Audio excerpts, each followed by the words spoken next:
Up next, we have Samba Sports Youth Trust, and I'm calling over Mr. Mohamed Mwachausa. Karibu.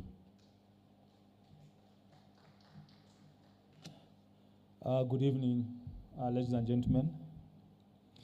I want to share my fears first. My name is Mohamed Ali Mwachausa from Samba Sports Youth Trust.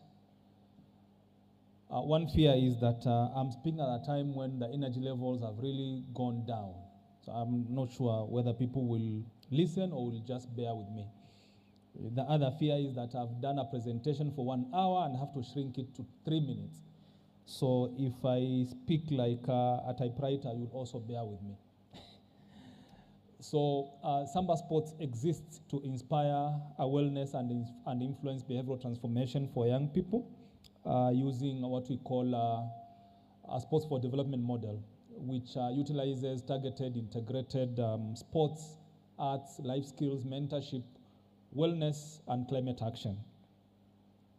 Today, we were diving into a conversation around how nature nurtures wellness, cohesion, and peace.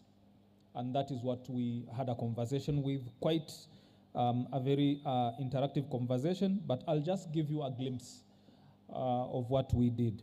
So we had a saying that when we heal nature, nature heals us back. And in its rivers, we find calmness. In its oceans, we find unity. And its forest, we find peace. As African communities here, there is no community that has not used forest for conflict management.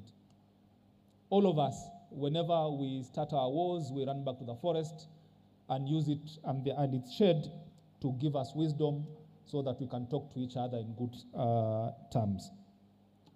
So we shared around quite a number of our case studies at the coast. Because of the big body of water, ocean, we have what we call Diani Regatta, which we normally hold every February. Diani Regatta brings the tourism community and the communities around the Mijikenda communities, what we call culture and heritage. So we connect culture and heritage and the tourism. As we do that, we bring young people in their businesses, we bring young people in their cultural artifacts, we bring elderly people with the dances, cuisines, clothes, and all that. And it becomes a connection and an extravaganza of exciting exchanges where business happens, social inclusion happens, and referrals also happen.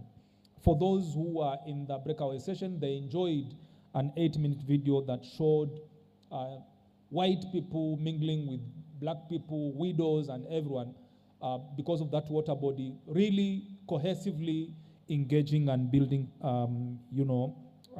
connections.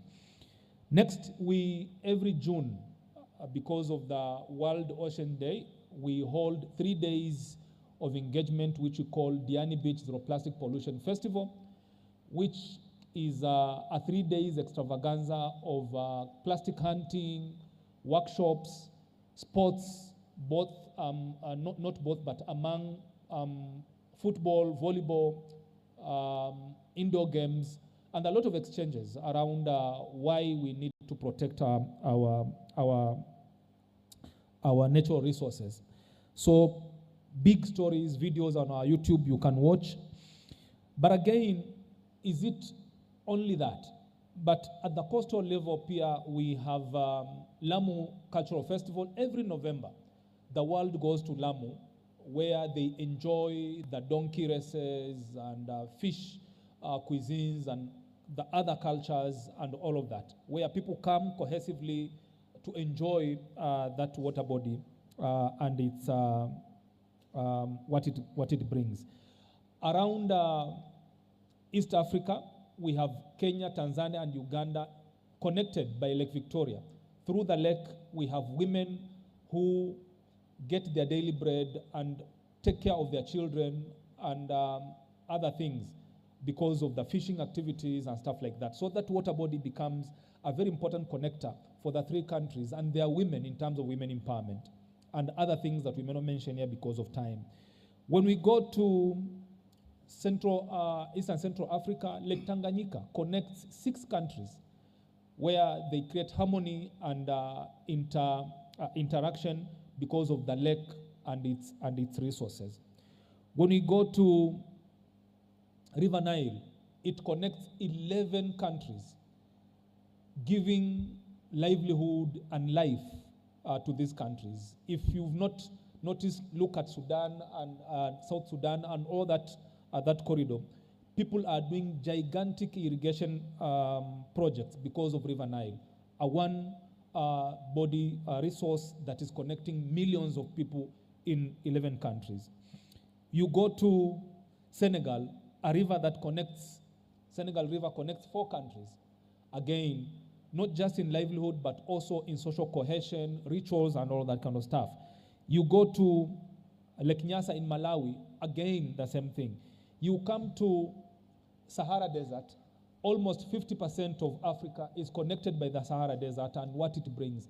So basically, when we are talking about Africa Peace and Environment Summit, I will tell you that Africa is connected by natural bodies that, if it were not for those bodies, probably our conflicts would have been more and our broken relations would have been more.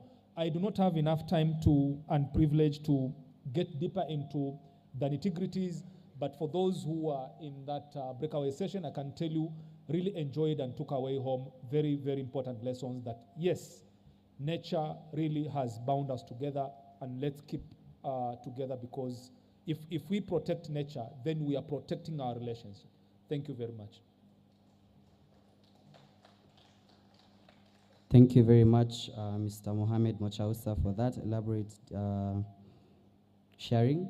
Now, at this moment, I also represent Samba Sports, and I'm opening the forum to mention that we as Samba Sports acknowledge APES as a post-summit, as a post-festival for the Diani Beach Zero Plastics Festival. We were able to collect around 7 tons of plastic waste from the ocean, including microplastics, that fish eat, and when these fish eat it, it becomes cancerous to the fish, and it's sold to you. Through this impact, we engage learners in school, community members, government, and it is on the back page of this notebook. So for organizations in the room, for companies in the room that are interested in partnering for the Diani Beach Zero Plastics Festival, all details are here. Asante sana. Up next, we have Mother Earth.